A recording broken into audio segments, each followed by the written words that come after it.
the Spaniards in the mid-16th century saw a lot of population in this region here in the south of the Gila, but there were people called the O'odham, that used to be called Pima and the Papago, and at least I think that's what they were.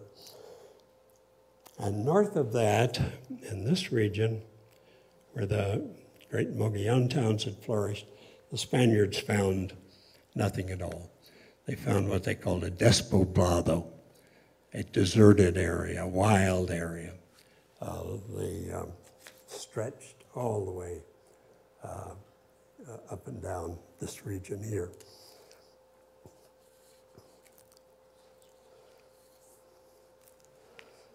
In Chihuahua, in 1560s, the Spaniards found very impressive ruins at Casas Grandes. They were really impressed by them and spent a lot of time describing them.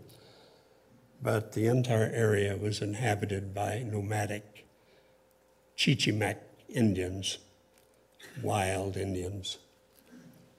By AD 1500, the great cultural sink, so much beloved by the people of the San Juan hypothesis, was very firmly in place.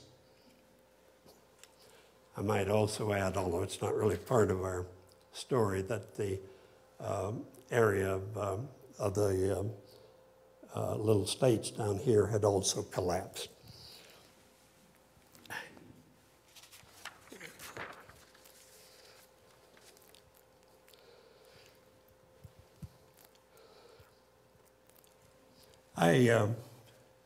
Let me give a plug here to my colleague, Dave Wilcox. In a recent book called Zuni Origins, there is a chapter by Wilcox, Gregory, and Hill, which contains work that I know Wilcox has been doing for years, and it's incredibly important work.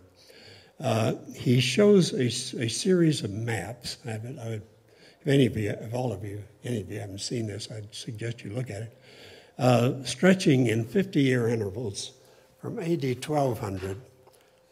I seem to be losing my paper here. Unfortunately, I'm not as agile as I was 10 years ago. The series of maps which show very graphically what I'm describing, a shrinkage that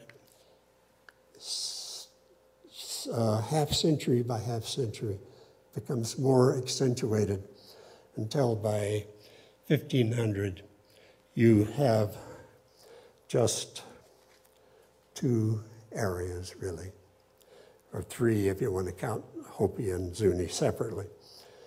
The Pueblos in the west, represented by a series of 5 or 6, 7, maybe 7 small towns in Zuni, 6 probably, and maybe 5 or 6 at Hopi. On the Rio Grande, a series of loose federations. Rio Grande was still going pretty strong, still vigorous. Overall population of the Pueblos was estimated at about 60,000. Sonoran region was right at its climax in this beginning of the 16th century. In fact, the major trade routes from Mexico had more and more become concentrated here in the west. They came up the west coast now, went inward to Sonora, and then spread out all over the southwest. And I do have a map of that.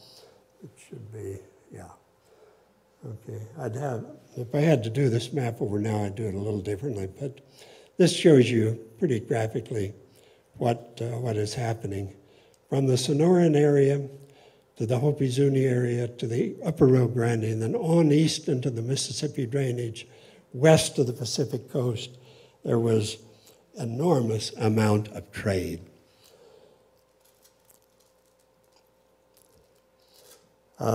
Trade goods included things like ceramics, shell, bison products, salt, steatite, alabates. Alabates is a beautiful banded flint that's found only in one place, and that is known Texas Panhandle. Obsidian, cotton products, semi-precious stones, including turquoise, including turquoise, peridots, garnet, and at least in some areas, slaves. And this we can document historically. No doubt, further religious ideas and socio-political ideas and art forms were also spreading up this trade route. But these are harder to trace. You might say that in some skeletalized form, at least, Aztlan was still alive and well. And let's conclude this by looking at this map again, because then the Spaniards came. And they reached, they'd overrun the Aztecs by 1521. They reached the west coast just a few years later. They spread up through these Pequeños Estados area in the late 1520s and early 30s. They were on the edge of the Southwest by 1536, maybe. Then with Coronado in 1539, 40, 41, they explored much of the Southwest. In the next century, they became the dominant feature. The two remaining parts of Aztlan, the Sonoran statelets disappeared entirely. They were hit apparently by Spanish disease primarily, and between about 1560 and 1630, they just collapsed. The language isn't even spoken anymore. Only the Pueblos remain, and reasons that we're not entirely clear on. They not only managed to maintain themselves and their religion, their Kachina-based religion, but they maintain it to the present day. I think I better stop here, and if anybody has any questions, please. Yes? What exactly caused the sudden collapse? Was it climate change? Well, there may have been a series of reasons for it. I don't know.